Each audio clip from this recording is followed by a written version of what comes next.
Welcome everyone to this Employability World Tour event focused on job search in Japan. I'm Claire Ruffin. I work in the EMLYON alumni team and I will be the moderator today. Thank you for joining the 6th session of our series of webinars called Employability World Tour.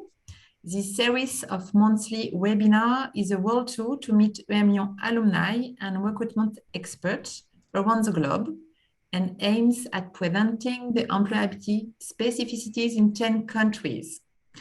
We already done 5 steps, Morocco, Germany, United Kingdom, China, and India. You can watch the replay of these webinars on our EMLYON alumni platform. These webinars take place on the 2nd Tuesday of each month until July 2022. They are free of charge and open to students and alumni. You are most welcome to join us for this world tour and to discover these 10 destinations together. Today, we will focus on employment in Japan, and I would like to thank warmly our 3 speakers, Gaël, Aya, and Benoit, who will share their experiences and knowledge of Japan with you. To finish, just a note on the technical aspect of this webinar. We kindly ask you to stay on mute during the speaker's presentation. However, feel free to open your microphone during the Q&A session at the end of the webinar, so you can ask them directly your question. However, if you have any question during the speaker's presentation, you can write them on the discussion box. I will try to ask those questions to our speakers, and if not, I will tell them at the end during the Q&A session, no problem.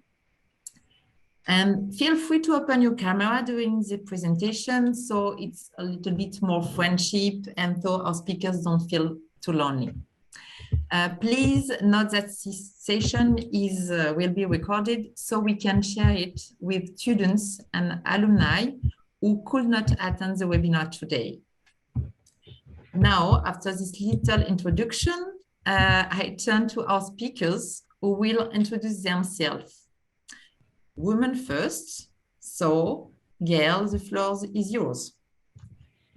Thank you. So good evening. I'm in Japan, so here it's the evening. So I'm Gaël, and I am one of the EMLYON alumni ambassador in Japan. I've been living here for 4 years, and before that, I worked in France for more than 15 years in the luxury industry, in groups such as L'Oréal and LVMH. And in 2016, we decided to come to Asia with my family. So first in Hong Kong and 4 years ago in Japan. So since I arrived in Japan, I've been working in a recruitment agency that specializes in the retail industry, so especially luxury and fashion. And we work mostly with foreign companies who have operations in Japan. So we help them recruit their talents for the Japanese market. So that's about me. Thank you. Thank you very much. Aya? Okay, hello, good afternoon, everyone. And hello, good morning from me because it is 6 in the morning. I live in the US, New Jersey in the US, which is about 30 minutes train ride to New York City. And I have been in the States for 7 years due to my husband's work relocation, but I was born and I grew up in Japan. And I finished my MBA from EMLYON in 2004. And after the MBA, I was working for HR consulting company focusing on talent management and talent development. And now I am focusing on coaching for those people who live and work overseas and international transition. That's what I am doing. Thank you very much. Thank you, Aya. And to finish, Benoit? Yes, some kind of minority report. So My name is Benoit, so I am also a EMLYON alumni, 89, so it's quite a long time ago. I work for Renault Group. I'm in charge of product planning of all the brands of the group currently. I spent all my life in the Renault Group, but enjoying very different assignments, and especially 2 assignments in Japan. So I spent overall 7 years in Japan. First assignment right after the Renault bought a majority share in Nissan. So it was 2003 to 2007. I was working in product planning at that time already. And then a second assignment much more recently, because it was between 2018 and 2021. Also based in Nissan, but for an alliance job, meaning working on pushing the commonalities in terms of platform, powertrain, and upper body between Renault, Nissan, Mitsubishi, based in Yokohama, in Nissan headquarters. So my job is about product planning. That means it's a fancy way to say upstream marketing. So it's about which product in which country for which volume at which pricing. Knowing that in the auto industry, the downstream marketing, distribution, communication is completely separated from the upstream, which is much more technical oriented. So that's very quickly my background, and I'm very happy to share with you all I learned from Japan. Thank you, Benoit. So I will give you the agenda of this webinar. So this webinar will be in 3 parts. The first part about employment situation, industries, and employment trend. A second part on job interview and cultural specificities in Japan. And at the end, our speakers will give you their 3 best advice to job seekers. So we have lots of information from their background.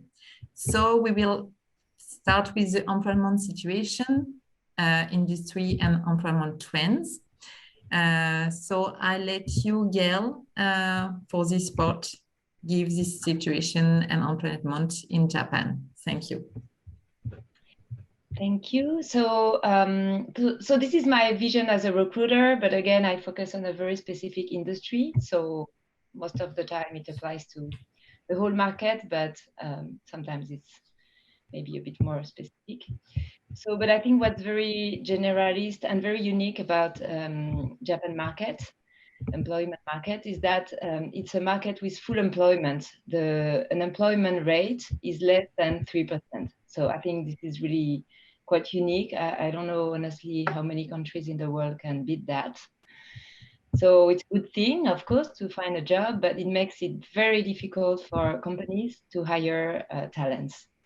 And especially the bilingual profiles, because it's only 10% of the pool of candidates. So it's really difficult to find bilingual candidates.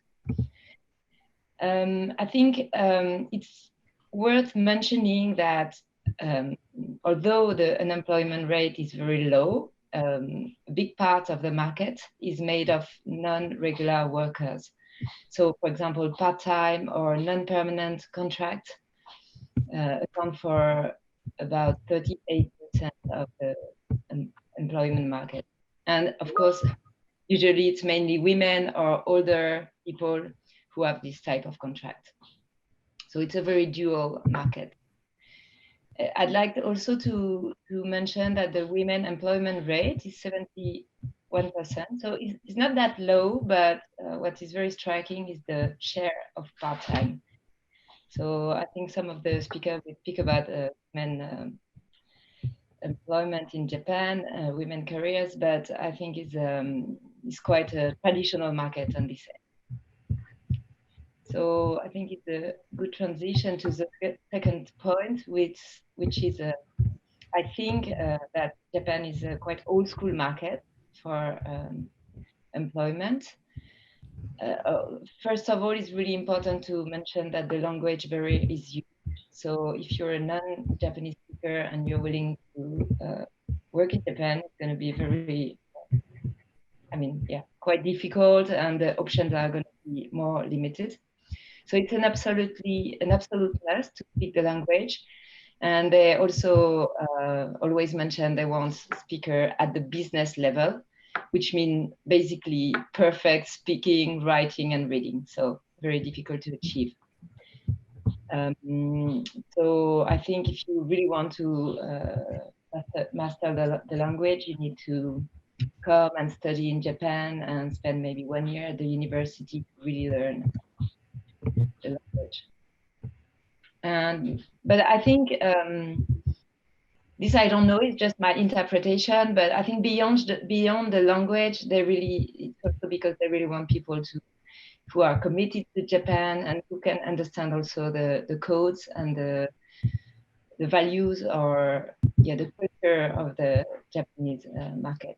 So learning the language is one way to achieve it. I think another thing that makes it quite traditional is that the way of recruitment is by recruiting new grads every year by batch. So for example, the big companies in Japan, they hire, let's say, 30 new grads freshly out of the university that will go from one department to the other and be trained in the company. And the aim is really to have good talent that they can grow for a very long time in the company. So traditionally, it was all their life in the same company, but of course, this is changing, especially in the international company. But this type of recruitment is still very, very important. And I think it's kind of their internship because they don't really practice internship from that. And also I'd like to mention that Japanese don't use LinkedIn a lot.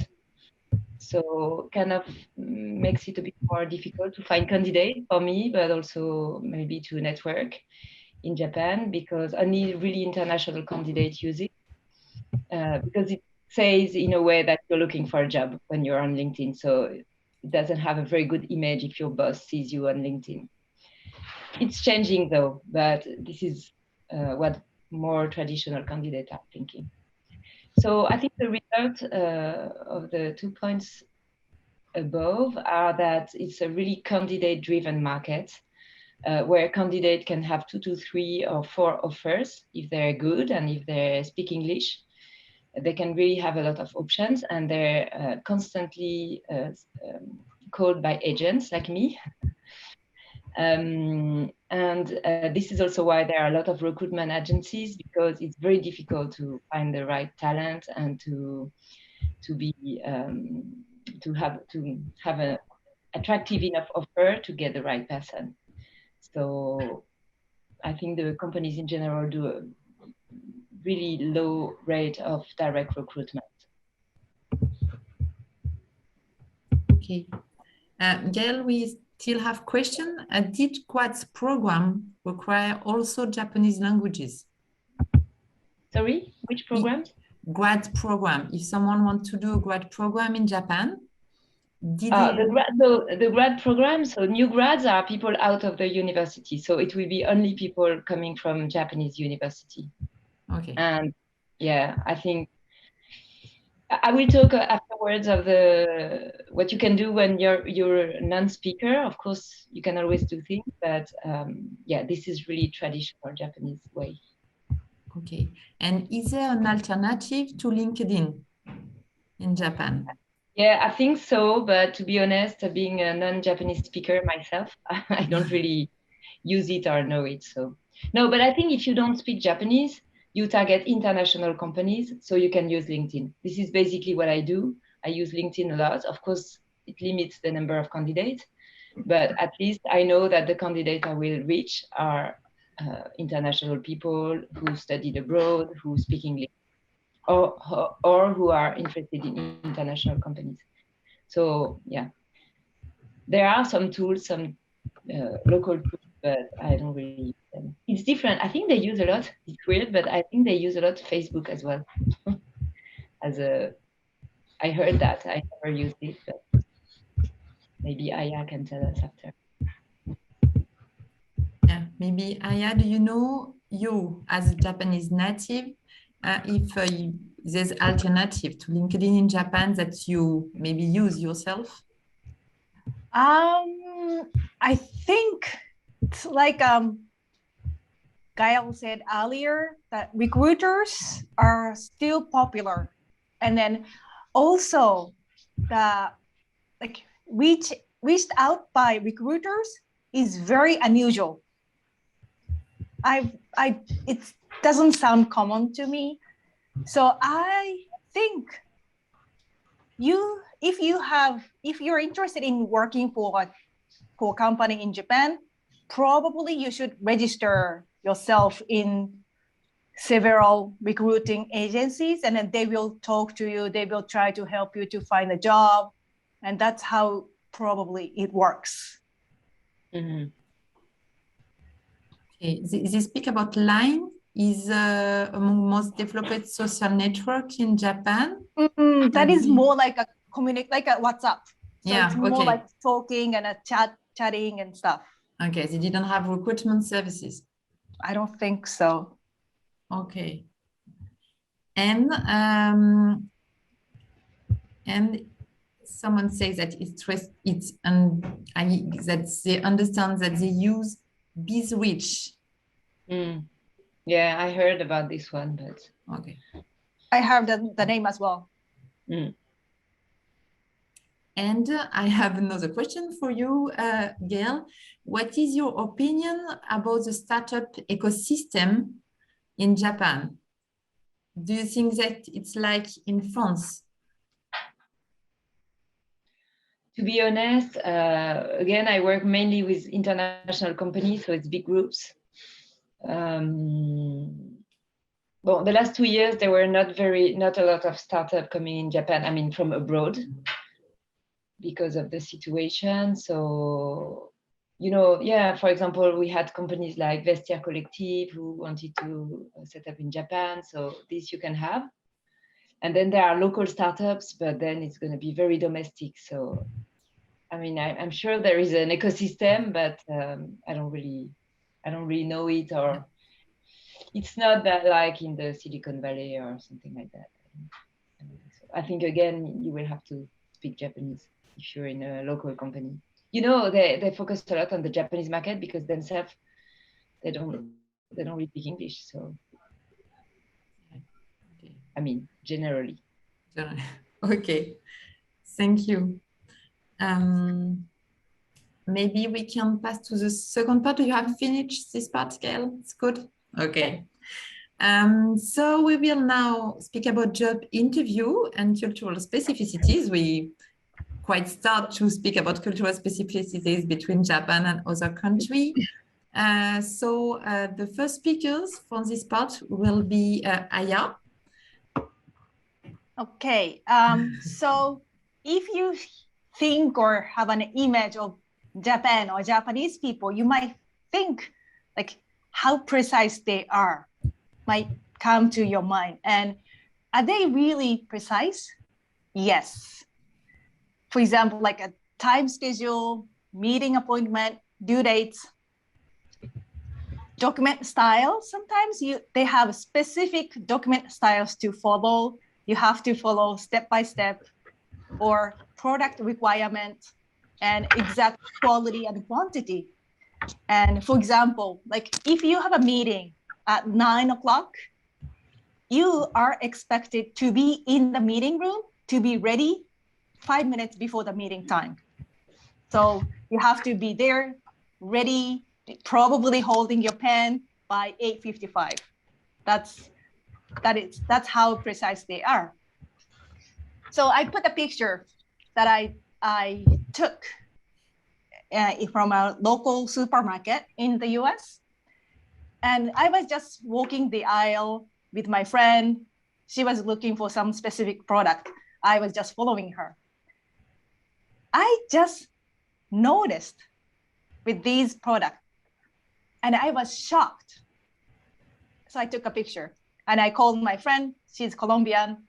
I showed her, what's this? And then she was like, and then she started to talk about the product. And I was like, no. But she didn't get it, what I saw. I took a picture, brought it back to the home. I showed my husband, who is American. He didn't get it. I showed it to the same picture to a friend of mine who lives in the US for a long time, didn't get it.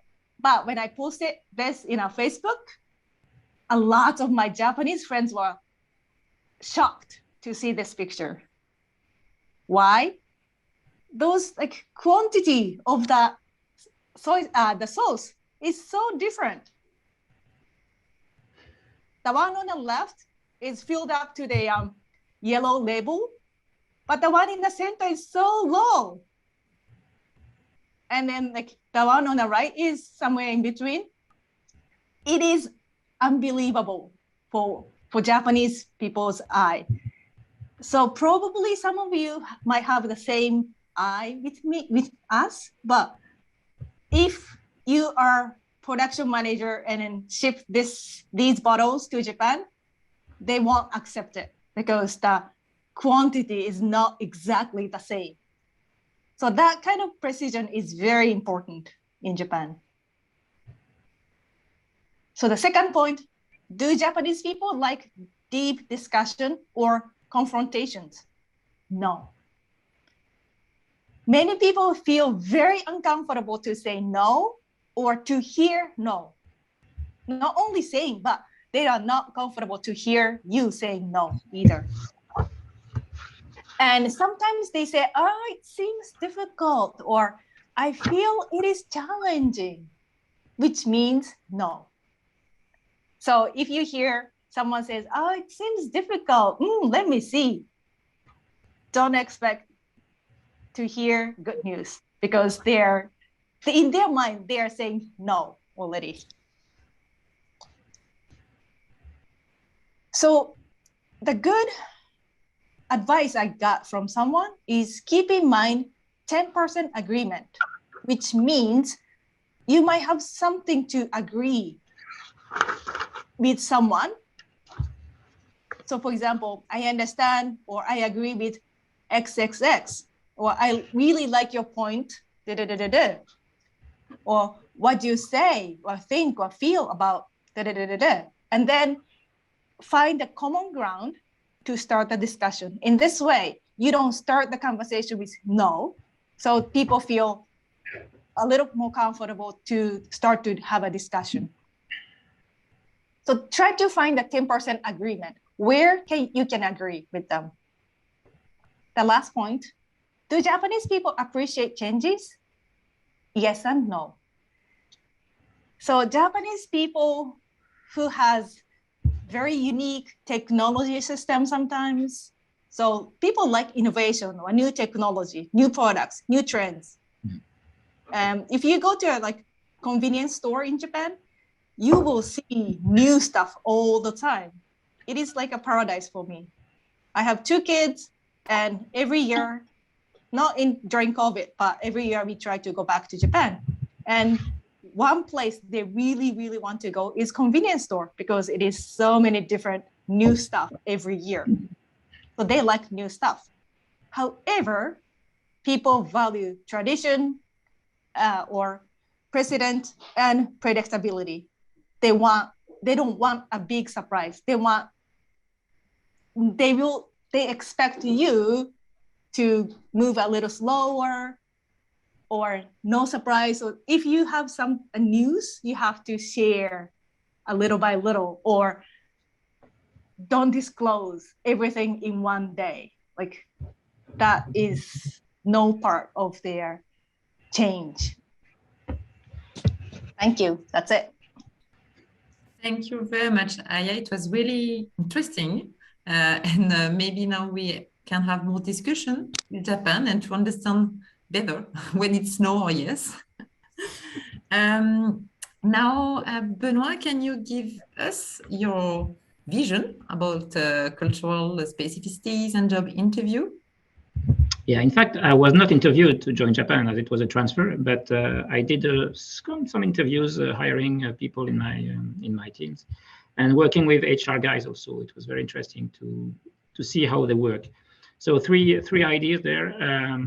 First, when you go to job interviews, think about group, because in Japan, it's not an individual decision. It's never an individual decision. It's always a group decision. And there's sometimes fear of brilliant people, brilliant individuality. So what I would say about group decision, in fact, you have to show that you are good at collaborating. You have to show some track records with that. You have to show that you know how to work with people around you, and teamwork is really a very important word for Japanese people. So you have to let it understandable to your interviewers, and show that you are good at building consensus. So you are not the super bright guys revolutionizing everything. No, you have, if you have ideas, you have to share with many people and make your idea the group idea. So that's a very important thing to work in Japan. The second one, which is a bit linked, it's the consensus building. In fact, Japan is by far not a top-down country. It's a very bottom-up decision making. So you have to work with a lot of people. And in a company, in a complicated company like in the auto industry, you have to work with very different departments. And to push in one direction, you have to work with, of course, design, manufacturing, engineering, purchasing. And if you're alone from one department, you will never succeed. So really think about consensus building. Be patient, because it takes time, as you can imagine. Having everyone going in the direction you are hoping to go, it takes time, and the decision ladder is very, very long. And so having that in mind, you can understand that sometimes Japan is reluctant to high-speed changes in the market demand, or they have some problems dealing with competition, when you have Chinese competitors being very quick in decision making and very quick in manufacturing also. So it's one of the explanation of the difficulties in some branches. The Japan is not as successful as it used to be in the past. Also, the third point, we Westerners are very big picture oriented, especially French guys. We are very conceptual, very helicopter view, and then we don't care that much for the details. And it's the exact opposite. As Aya was mentioning about the facings of the hot chili sauce, the Japanese are looking at the details first. So they look at these small details even before testing the sauce. So if they don't understand all the small bricks, they cannot have the big picture. So keep that in mind. Also, avoid very conceptual approaches, avoid complicated words. Even if you work in Japanese global companies, be very simple in English. It's even better, as Gael was mentioning, if you speak Japanese, of course. But avoid being conceptual, avoid big pictures, and ensure the common understanding of what you're saying. That's what I learned when I work in Japan. I try to use quite a simple and rather basic English, but sometimes drawings are much better than basic English. So with a paper, with a whiteboard, with concrete examples, give a lot of examples, especially in the job interviews. Instead of describing your ambition, what you aim to do in the company, explain with concrete example of what you are good at, of what are your track record in this and this. So example and simple small breaks are very important in this job interview process. Thank you very much, Benoit. And to finish, Gail. So yeah, I think it's very pragmatic as tips, but you have to know that there is a Japanese resume. And of course, it has nothing to do with translating your French resume. It's a very, very specific format and very detailed, and like 10 pages, and you have different parts. One with all your background, and one with kind of a summary of your experience. And okay, I don't really use it because, again, I don't speak Japanese and I work with international companies, but I know that if you want to target some Japanese company, it might be asked, and it's not something you're going to do in 2 hours for sure. So you need the help of a Japanese native person to do that, probably a HR person. Well, if you don't speak Japanese and you target only international company, then I would recommend to stick to the English resume, because it's no need to write something in Japanese if you don't even speak the language, of course. Then for the interview, I think it's Aya already speak a little bit about it, I think being punctual means you have to come, let's say if you go to a face-to-face interview, to come 15 minutes before at the company. But of course, you don't have to knock at the door too early either. So I think, you know, it's important. I think one important point I noticed from Japanese candidates, and it's really something I've seen when interviewing a lot of people, they're very honest and very humble.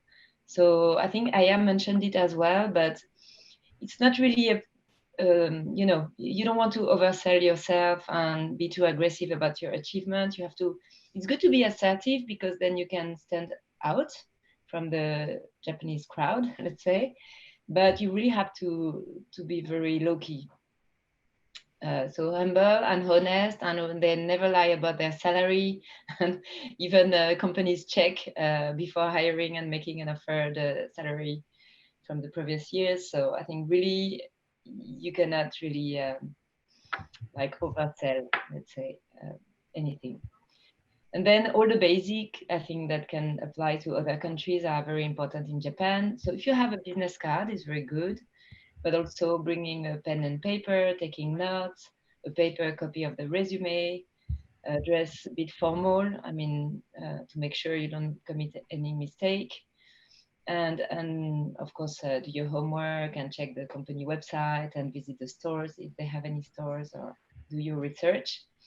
And I think maybe Aya can tell us more about that, but I have been told that there were some Japanese gestures that can say something, like, for example, if you have your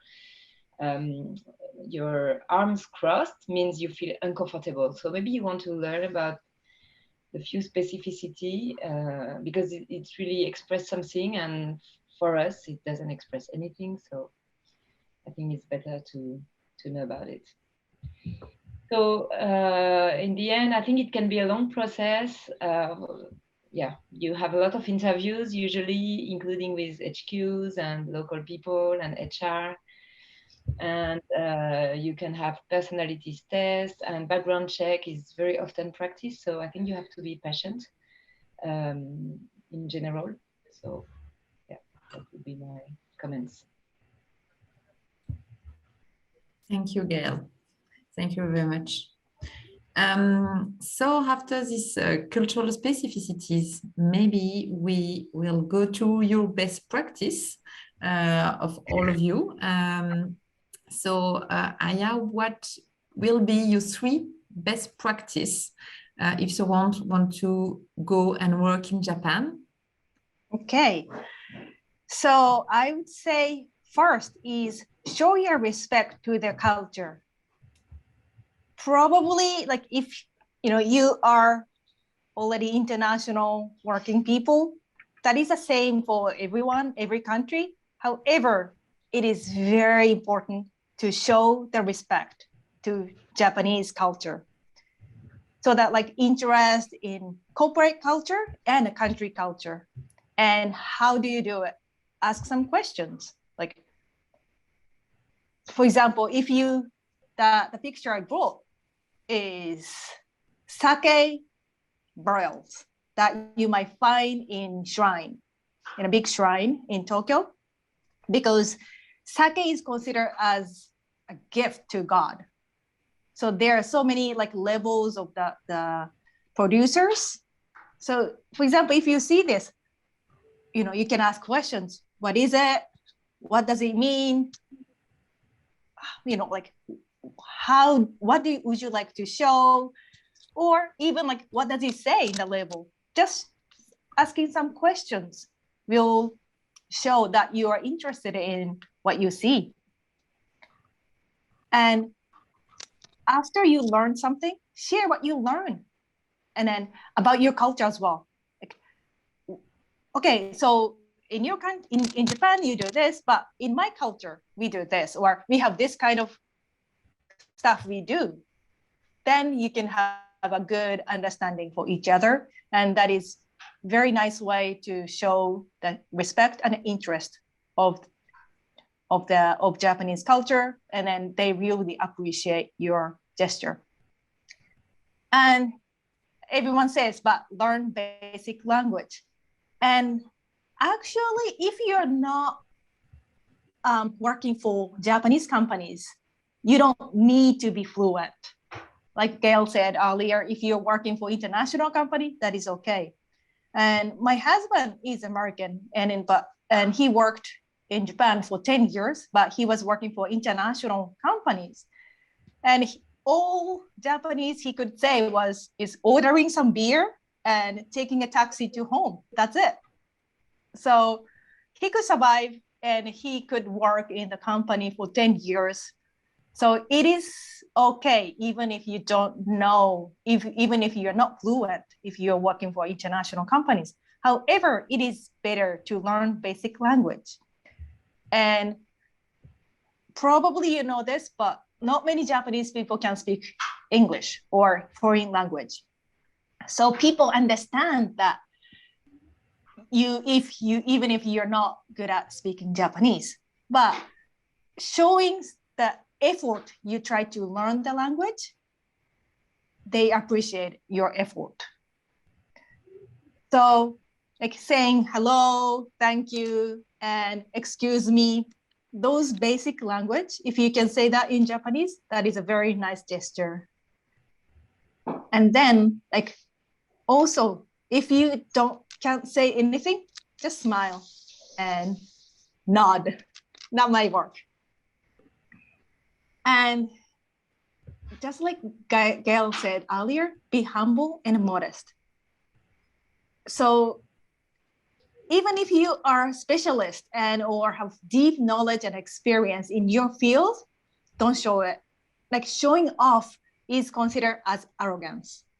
So even if you know a lot of things, don't try to say, I know this, I know that, I have done this. That is not a good way. And many people appreciate you when you show you like to learn and grow. So even if you're a specialist, you still have something to learn from other people. So show you like to learn and grow. And then they will do the same. They will like, okay, please tell us, please, I would love to learn from you. Will be their attitude as well. So be humble and modest. Thank you. Thank you, Haya. Really, really useful, I think, to go there. Benoit, what is your vision and your advice you can say to us? First, I totally agree with what Aya was saying. I was completely, I could remember some stories about that. It's exactly what I can remember. So in addition to what Aya was saying, one of the strong advantage for a foreigner to come to Japan, it's because it has an added value versus an average salaryman. So why should a Japanese company or a Japan-based international company hire a foreigner? But first, your added value, I could imagine 2 or 3 ideas. First one is show your creativity, because you have people think in Japan that foreigners have more global experience and are more creative than Japanese, which is not always true, but sometimes it's true. In fact, Japanese are very formatted, I would say, from school, from university.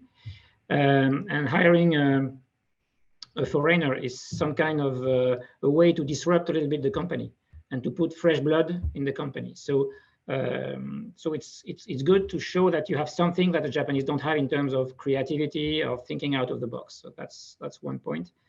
The second point, as mentioned by Aya, the Japanese, they are not so skilled in foreign languages. So you have this foreign languages attribute, of course, and most of you coming from a business school have some kind of international experience, internship here and there. So you have these international experience and this language skills that most Japanese people don't have when they come outside the university. So that's very important. If these are 2 very important points and very differentiating points from standard salaryman and fresh blood coming in a Japanese company. And I would say that I didn't write it there, but I would say that negotiation skill is also something which doesn't exist in Japan. And I can remember the Renault-Nissan experience. In fact, when Renault, the first Renault guys coming into Nissan, the first type of profile that were very appreciated is people coming from purchasing department. So negotiation-oriented guys, because as mentioned earlier by Gael and Aya, it's not polite to say no in Japanese, and it's not polite to negotiate, and asking a lower price is especially rude. And so the Japanese are not so good in terms of purchasing, and that's why it was an added value from having foreigners in Nissan negotiating prices and putting some pressure on the suppliers, which also is very unusual in Japan. Suppliers are integrated, are part of the family of the Keiretsu, the concern, and that's also a skill that is not so frequent. So creativity, international experience, negotiation skills are quite important. And as mentioned, in a modest way, avoid the show-off. Avoid being the guy that has that knows everything, that will teach you everything. No, you must be humble, as Aya was mentioning.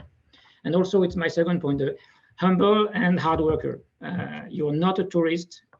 You have to show you are working. It's a bit like at driving school. In driving school, you have to show you look at the mirrors.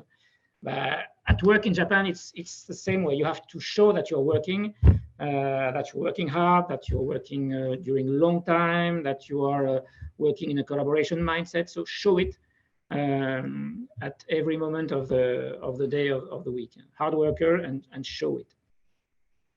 And the final one is about gender, which is a real issue in Japan.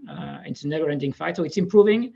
It's improving in a little bit more in international companies, foreign companies, than in traditional old-style Japanese ones, of course. But as a foreigner, if you are a foreigner woman, you have an advantage because you are a foreigner first, and then you are a woman. But you are considered as some kind of a strange animal because you are a foreigner, and then foreigner, male or female, well, not that important. You are a foreigner first. So it's an advantage for the recruitments that it can help also the female employment. But the fight, as I mentioned, the fight is far to be over. And as a foreigner within Nissan, I've been assigned to help promoting high potential young females in the company, in the organization. So they used me as a foreigner to increase the speed of their career. And in fact, it worked quite well. In fact, the HR guys were proposing me future talents or identified talents in some departments, and using me as a foreigner to help these talented female to grow in the company.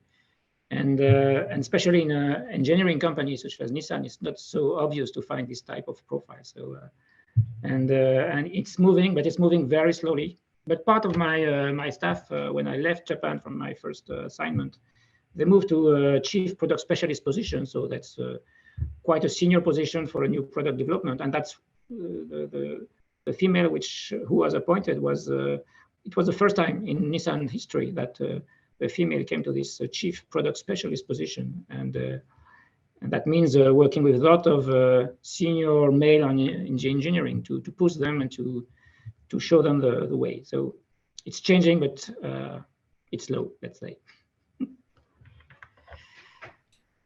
Thank you, Benoit, for this view in the Worldwide Day for Women today.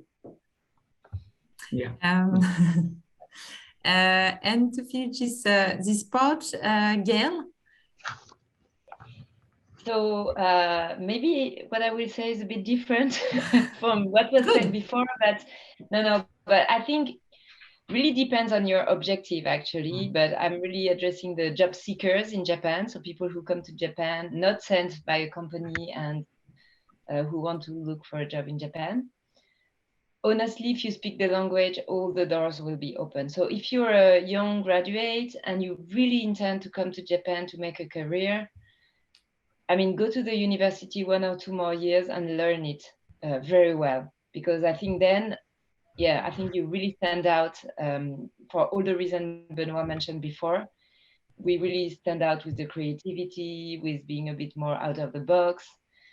So So again, the expected level when they look for someone who's fluent in Japanese is the JLPT 1 or 2. So it means you can basically write and read everything. So it really takes 2 years to learn. If you don't speak, it's not impossible, but it's going to be challenging, to be honest. But you can use your network. I think it's the best way. So of course, the alumni, local associations. In Japan, for example, we have an association for women who usually follow their husband in Japan and want to continue their career. So we try to help each other. The Chamber of Commerce has also an employment section, and they employ some people as well. The headhunter, like I have said, of course, it's like you have to see them, but it's difficult for a headhunter to present a candidate that doesn't speak Japanese, to be honest. I try sometimes, but I never placed anyone who didn't speak Japanese. And then I think a good way for younger candidates is the VIE. I think is a really good option because you can just go through the HQ. The conditions are really good, and big companies, especially in the automotive industry or even luxury industry, they hire the VIE and you have a contract for 1.5 years. So you're sent directly by HQ. I think is really the best way if you don't speak and you have the required age to come to Japan for a few years. Then after, maybe you can be offered a contract once you're in the company.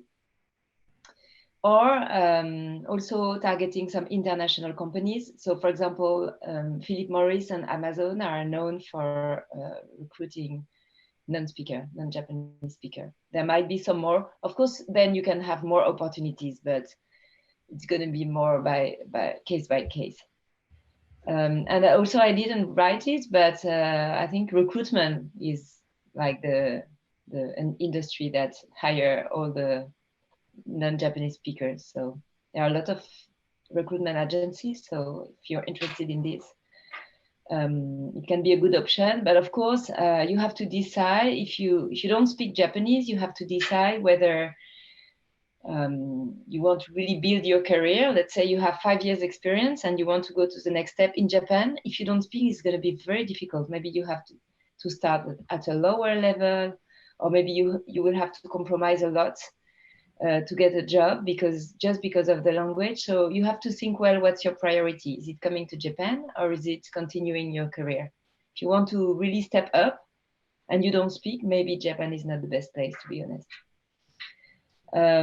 So you have to be very realistic and your objective. So first, very basic thing, but first checking if you can get a visa, because many people call me now, students and everything, but the border are closed. And the delivery, I don't know how to say, but the giveaway of working visa is starting again from 1st of March, but it's going to be very long to absorb all the backlog for the past 2 years. So first of all, I think it's very basic, but if you can't have a visa, it's going to be really difficult. And then, of course, if you don't speak the language, try to emphasize on your strength and what can justify to hire you instead of a local. So yes, can be the creativity, can be some technical profiles, can be interesting for Japanese company. If you have a very specific technicity or skill, then it can be very important to put the emphasis on this. And again, like I said before, how far you are ready to adjust your career path to work in Japan. So is it like a fantasy and you want to go to Japan because it's very exotic and you're interested in the culture? Or is it really a passion and you want to build your career in Japan and ready to learn the language as much as possible and to maybe compromise to be there? And also maybe it's worth mentioning that even though you're hired, I was also working in a company for 1 year in Japan. That was not a recruitment company in the luxury industry. And without speaking the language, even though I've been hired, it was quite tough, to be honest. So I think you have also to be ready and realistic and patient and know that even though you go through all the steps, then being in the company is not that easy if you don't speak and you don't know the culture. So, but it's a good challenge. Thank you. Thank you very much, Gail. So now we have a few questions in the chat for you. Maybe if the person wants to directly ask the question to one of the speakers, feel free to open your mic and just to ask them, or I will read them as you want.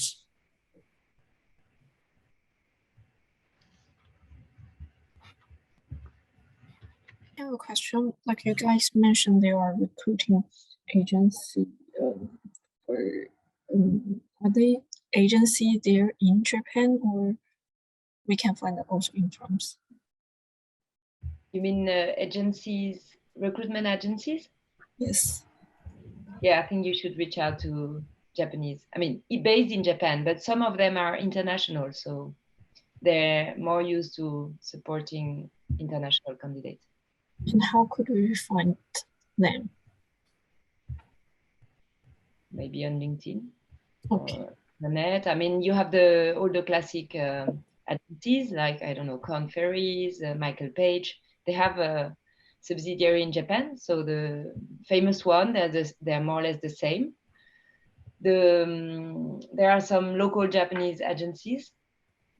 If you don't speak the language, I wouldn't recommend. But if you do, I mean, like Indeed or I don't know all of them, but there are a lot.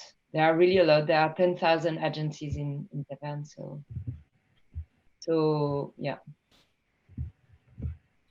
We have digital tools for alumni workmates you can find on our website, who can give you lists of recruitment agencies in countries.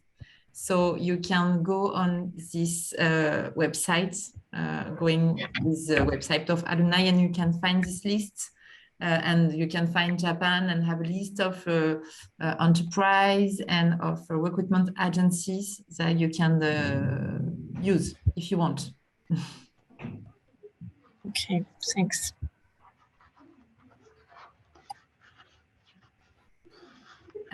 We have a question from Ladi. Do you want to ask directly your question? Yeah, does everyone hear me right? Yeah, perfect. Yeah. Okay, great. Firstly, hello everyone. I just want to ask you a question. I know this is not your domain, but like in investment banking, is it hard to find a job in Japan since the process is really different from other more English countries?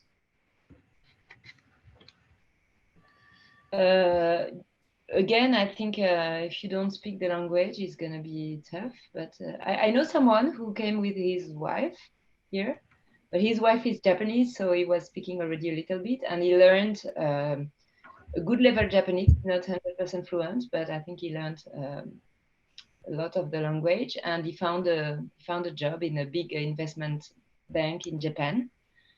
So it's it's hard as well because it's very traditional sector, but yeah, I mean, it's not impossible. Was it like in a Japanese bank or in an Yes. international bank? Okay. No, Japanese bank. So it used to be in Rothschild in France, in Paris. Mm-hmm. And Can I add? Yes. Yes. So if you are looking for investment bank, like international investment bank, and if you have like specialties like IT or analysis or something, you might not need Japanese skills. My husband used to work for Deutsche Bank, and there are so many non-Japanese speakers, and all the meetings were in English, and he didn't need to use Japanese at all. So if you are focusing on international investment bank, your possibility to find a job is probably high. Okay, thank you very much. Thank you. Is there someone else who wants to have a question? We have Mark.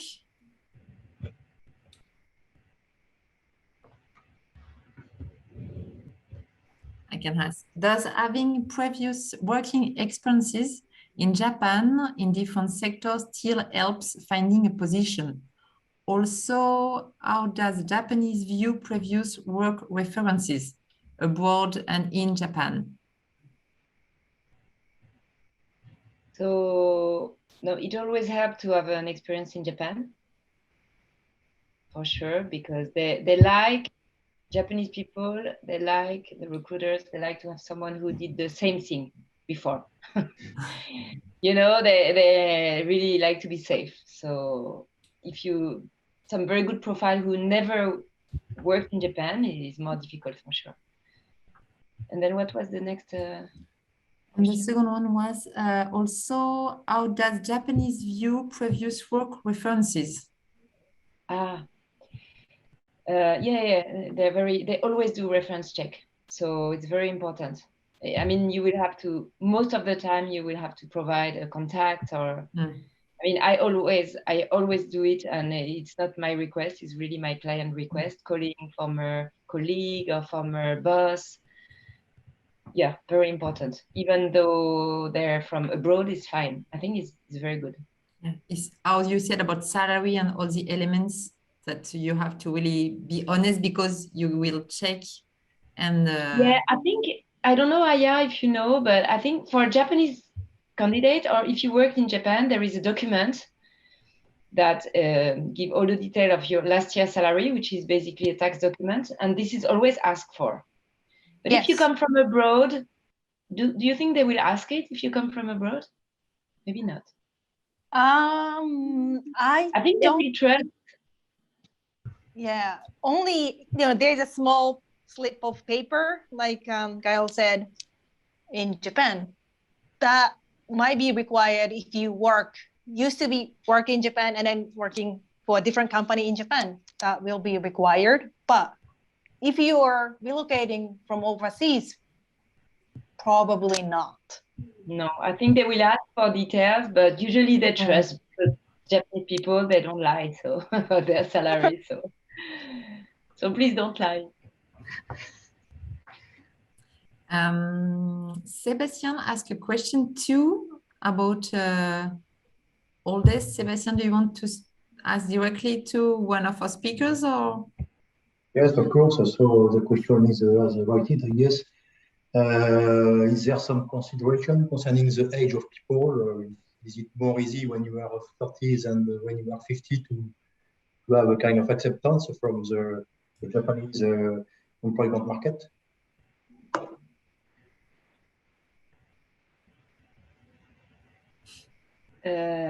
Okay, what I can say just is that we have a lot of older candidates in Japan, because, as you know, Japanese population is aging, and so of course, if you're younger, it's an asset, because I mean, 50 is considered quite young, to be honest, because sometimes I present people 60 years old. Of course, it's difficult for them, but I mean, sometimes I do, because some companies are open to have good support. So yeah, I mean, I don't know if it's an asset or not an asset, but I think you can mention it. It gives an information, especially if you're in your 40s, for example, or, you know, mid-career. It's usually a good age. But what is quite important, I don't know, Aya, also maybe you have a, you know, it's just what I noticed, but I don't have really knowledge of that. I noticed that the time you spend in a specific job is very important in Japan. For example, if you're 2 years experience, you cannot apply for a manager role. You have to start really, you know, to have at least 5 years as a specialist or whatever they call it. So if you want to be a manager, you need at least 7 or 8 years, and senior manager is even more. So I think that if you can show that you have experience at a certain level, let's say, then it's easier to get a job at this level. Stepping up is difficult if you come from a different company and you're foreigner and you don't speak the language. Okay, that's good. Thank you. I have a question. Is it easier for someone who really wants to work in Japan to look for a job from France, for example, and to have interview in distance, not being in Japan? Or is it easier to go in Japan, to take a time and to try to find a job when you are already in the country?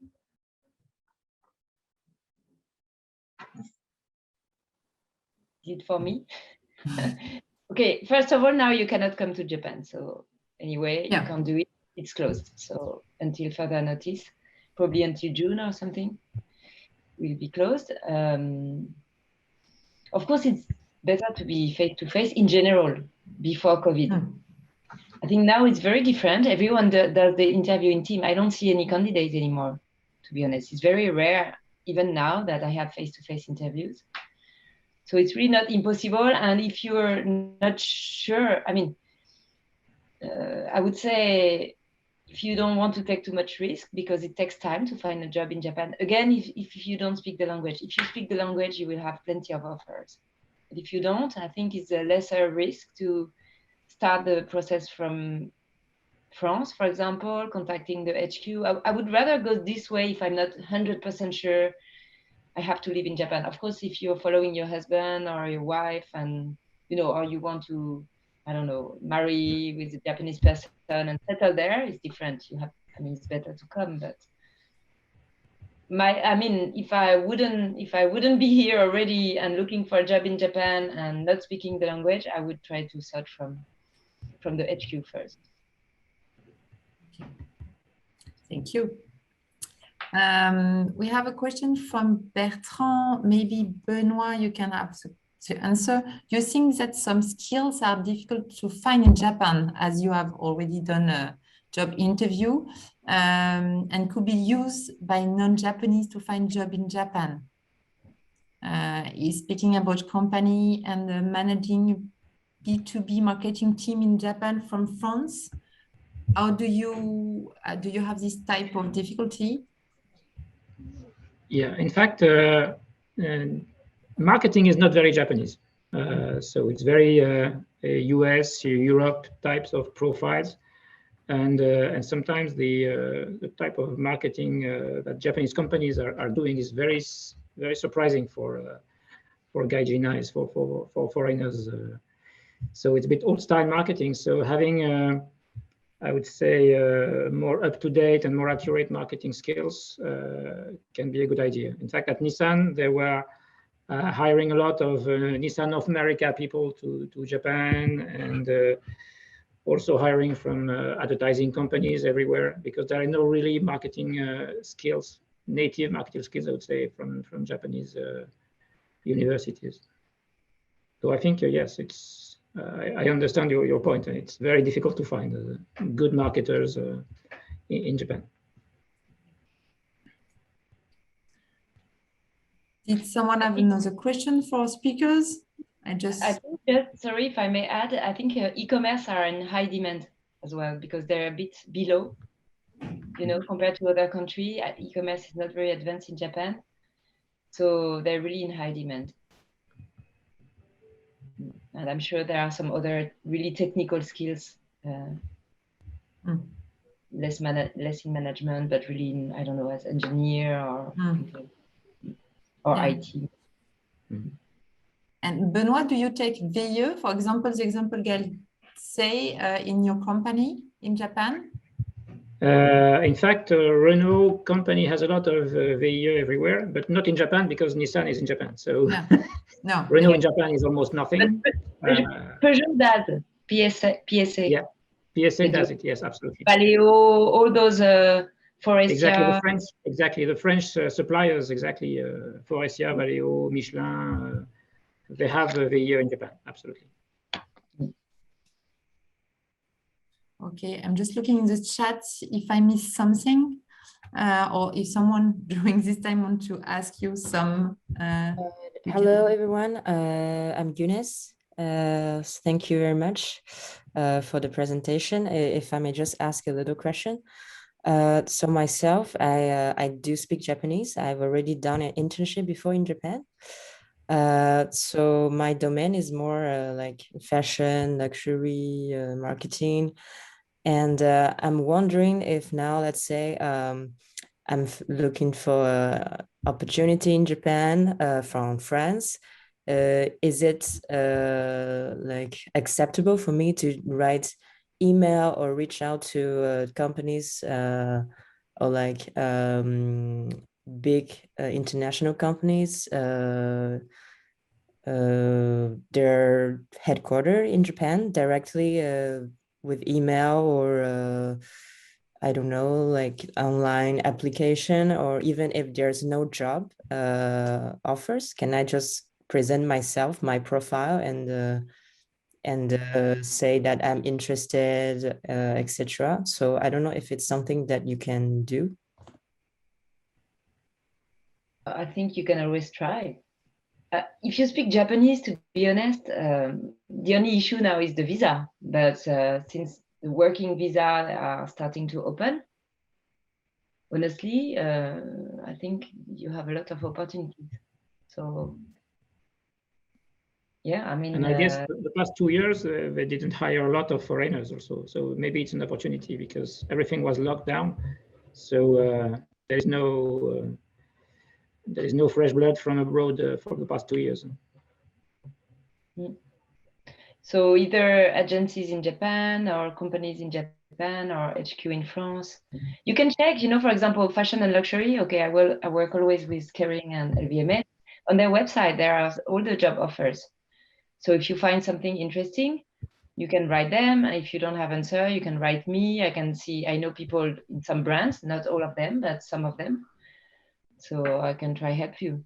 Depends really on the, you know, there is an opportunity or not, but yeah, I think. Thank you very much. In high demand, I think. Is there someone else in the...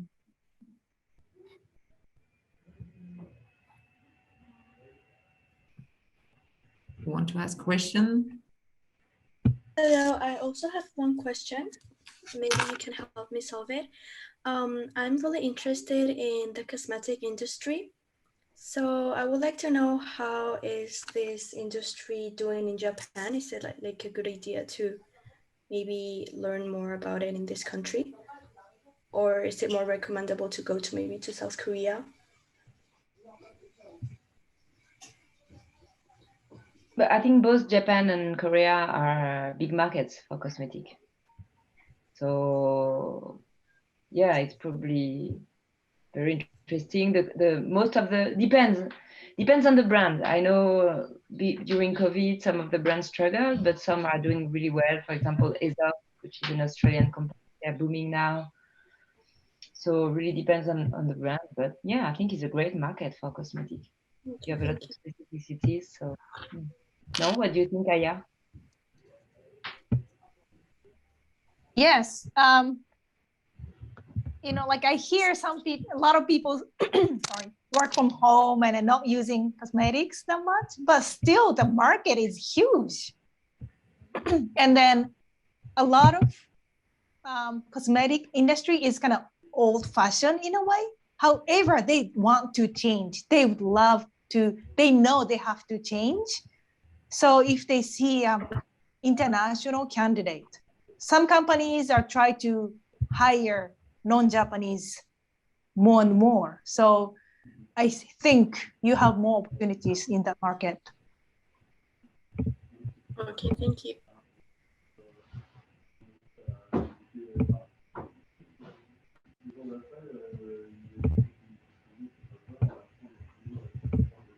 The question from one of our panelists? Or do you want to add something, Aya, Benoit, or Gail?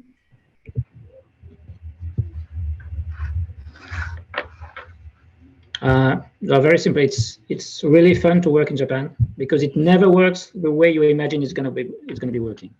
So it's some kind of a surprise every day. Difficult things in Europe are suddenly very easy in Japan, and the opposite. Something you can imagine having within 10 minutes, it would take 2 weeks to get in Japan. So you need to be very flexible. You need to be very open. You need to ask questions. But anyway, it's fun every day because it's really you wake up, you don't know what's going to happen.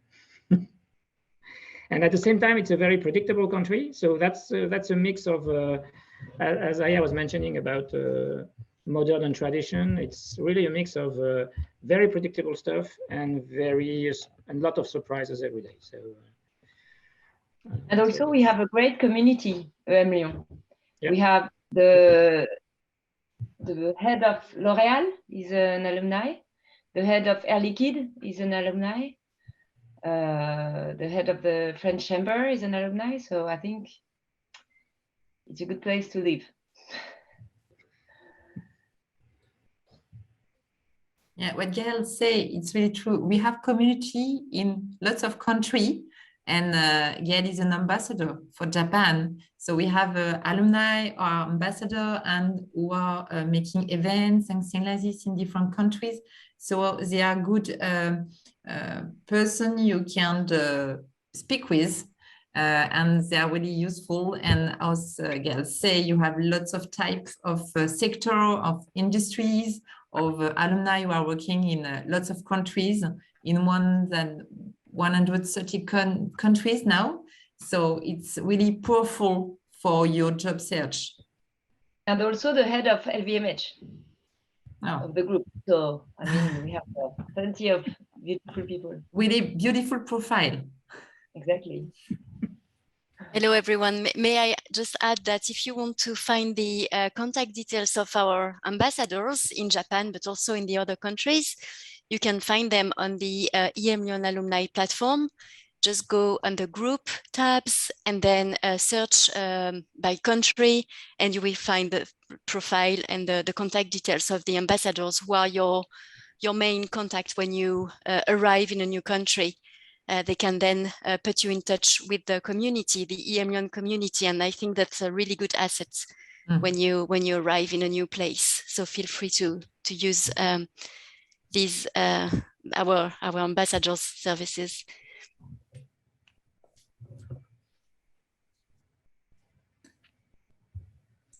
Aya, do you have something to add of all the elements you already give us?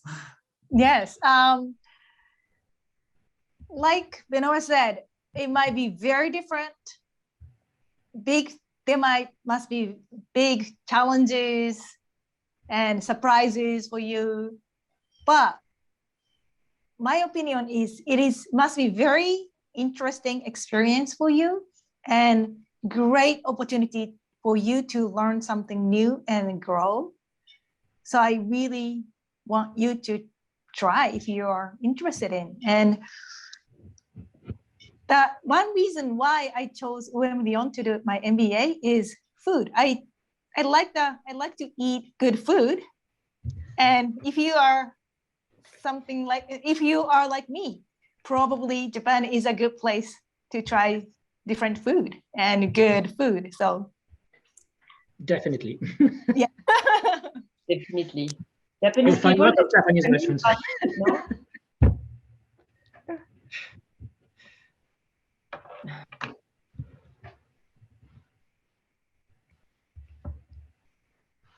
No? Is there other question before we finish this webinar? This last person want to ask something to our panelists or our speakers?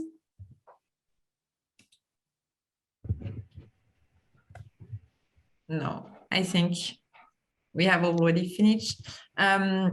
So really, as I told you, really thank you, Gail, Aya, and Benoit. It was really helpful, all you said to us about your vision, about your experiences, about all the elements and all the cultural specificities. And I think it will really help our alumni and our students who want to discover Japanese food and Japanese life. So as I say, you will find the slide and all this webinar on the website in a few days. I really hope that you have a good time with us today. And I hope you will see you online another time, maybe for the next month. We will go to Australia. It will be quite different. It will be the 12th of April. And thanks you very much. And have all of you nice lunch, breakfast, or dinner, depends where you are, because we have speakers from all over the world.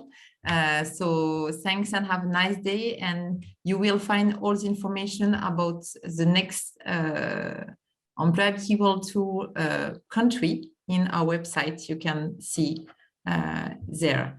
Thank you and have all a nice day. And thanks Aya, Gail, and Benoit, and hope we will see you maybe in a real life one of these days.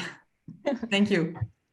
ありがとうございました。どうも。ありがとうございました。